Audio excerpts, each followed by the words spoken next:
You are pinned to the dirt. You have a lethal bacterial infection in your leg. It is spreading fast. A sister approaches you. She doesn't have antibiotics. She doesn't have painkillers. She opens her mandibles, bites down on your joint, and begins to chew. She will chew through your exoskeleton and sever your nerves for 40 straight minutes until your leg is completely ripped off. You will stay awake for all of it, and you will survive.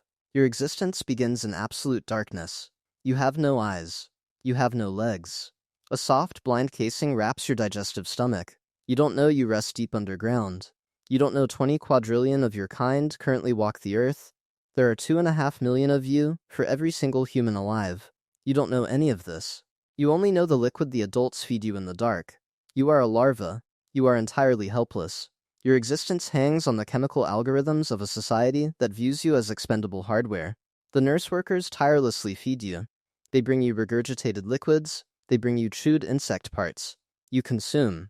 You gain mass. The larval stage carries systemic peril. If food becomes scarce, the colony does not hesitate. They cannibalize you.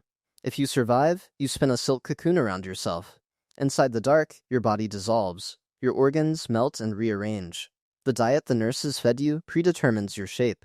A massive soldier, a tiny worker, a winged male whose only purpose is to fly once and die. You break out of the silk. You are a female worker. The scent of the colony hits you. It wraps around your antennae. It is the only truth you will ever know. You don't know it yet, but you are a prisoner. The chemical command pushes you forward. It never stops. It tells you where to walk. It tells you who to feed. It tells you what you are. Skip forward. You are young. You stay safely inside the nest. You work as a nurse. You groom the new larvae.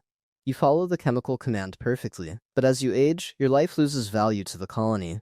The superorganism stops investing in you. The chemical command demotes you to waste management. You haul pathogen-ridden refuse out of the nest.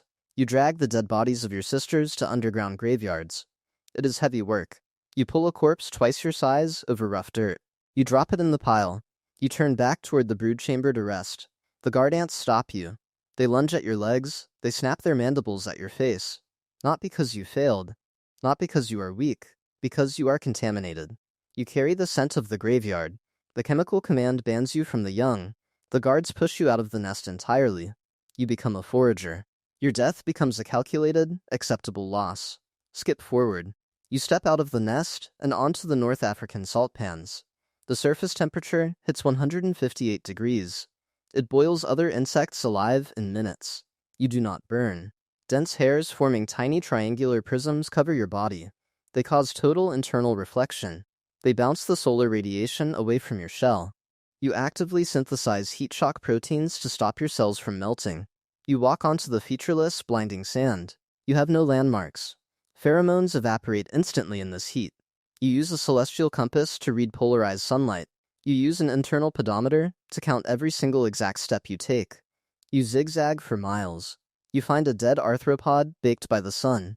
You lift the carcass. You calculate the direct geometric vector back to your colony. You run at 108 times your own body length per second, and the brutal desert cannot break you. You are a master of extreme survival. Then the fly finds you. You carry food back to the nest. You don't hear the Phorid fly above you. You don't have time to react. It tracks the alarm pheromones leaking from your colony. It dives. It lands squarely on your back. It uses a specialized, hardened needle to pierce your thick armor. It injects 20 eggs directly into your body. You don't know what it just did. You keep running. 6 hours later, the eggs hatch. The maggots begin to eat you alive from the inside out. You have 48 hours left to live. Or worse, you inhale a microscopic spore. The spore uses mechanical pressure to breach your exoskeleton. Fungal fibers begin to grow inside you. They snake through your thorax. They wrap tightly around your legs. The fungus does not touch your brain. It deliberately avoids your brain. Instead, it builds a tubular scaffolding entirely around your muscle fibers. It chemically disconnects your brain from your limbs. You are fully conscious. You are completely aware. But you cannot stop your legs from moving. The fungus drives your body like a mechanical puppet. It forces you to climb a plant exactly 10 inches off the ground. It forces your jaws to lock onto a leaf vein in a death grip. You cannot let go. The chemical command goes silent. You wait to die. Your existence operates as a masterclass in biological suffering. The threats come from everywhere. Internal, external, microscopic, systemic. In an ant colony, a worker never escapes her own sisters. A queen never escapes her own daughters. You are an Argentine ant queen. You spend years laying eggs for the colony. Then the spring reproductive season approaches. The workers turn on you. They swarm you. They pin you down. They stretch your legs. They dismember you alive.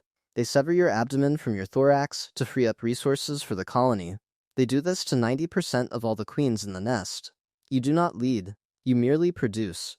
You hatch in the nest of the slave-making ant. Your life is a stolen one. You imprint on the slaver's chemical signature. You spend your entire life foraging and cleaning for your captors. You raise their young. You do not know you serve a parasite. But evolutionary pressure breeds a horrific countermeasure. Deep in your biology, a trigger trips. When the slaver's larvae begin to pupate, you and your fellow slaves turn. You gang up on the developing babies. You rip the pupae to shreds. You toss their shredded remains into the waste pile. You murder 83% of the next generation. A systematic, generational rebellion enacted entirely through chemical instinct. Skip forward. You are an Indian jumping ant. The queen of your colony dies. The pheromones suppressing your reproductive system dissipate. You and your sisters engage in violent dueling that lasts for weeks. You win. You transition into a reproductive pseudo-queen. Your ovaries rapidly expand. You stop producing venom. You retreat into the dark to lay eggs. You no longer hunt. The colony cannot afford to fund the metabolic cost of your large brain, so your body cannibalizes it. You shrink your own brain by 25% to save calories. You consume your own visual centers. If a rival overthrows you, the process reverses. Your ovaries shrink. Your venom returns. Your brain completely regrows to its original size. You step back into the workforce. There is no limit to the physical sacrifice. In Southeast Asia, you are a minor worker. A predator corners you. You do not run. You arch your back. You voluntarily contract your abdominal muscles until your spine snaps. You flex so violently that your stomach ruptures. You detonate your own body wall. You weaponize your own death to shower the attacker in toxic, curry-scented glue. In the canopy above, your cousins grow flat, armored skulls. You establish nests in the abandoned tunnels of wood-boring beetles. You spend your entire life wedging your face perfectly flush into a hallway to seal the colony away from predators. You serve as a living door. But the absolute limit of your endurance brings you right back to the dirt of Florida. You are a carpenter ant. You suffer a severe laceration to your leg during a territorial skirmish. Lethal bacteria flood the wound. They multiply fast. If you go down, the infection takes you. You release a chemical distress signal. A sister finds you. She pins you to the ground. She licks the wound. She diagnoses the exact location of the infection. Then she opens her mandibles. She bites down on your leg at the joint. She begins to chew. You have no anesthesia. You have no painkillers. She chews through your hardened exoskeleton. She crushes your muscle tissue. She severs your nerves. She chews for 40 minutes. 40 minutes of continuous biting. 40 minutes of tearing tissue. 40 minutes of pure mechanical survival. She rips the leg completely off. The infected limb falls to the dirt. You survive. You have a 95% chance to live. She didn't do it out of love. She didn't do it out of pity. She did it because the colony requires your labor. You don't bleed out. You don't go into shock. The chemical command washes over you. You stand up on your 5 remaining legs. You turn back toward the nest. You go back to work. There is one more creature that builds massive empires in the dark. It doesn't use chemical trails to control its armies. It uses pure, devastating vibration. Next video.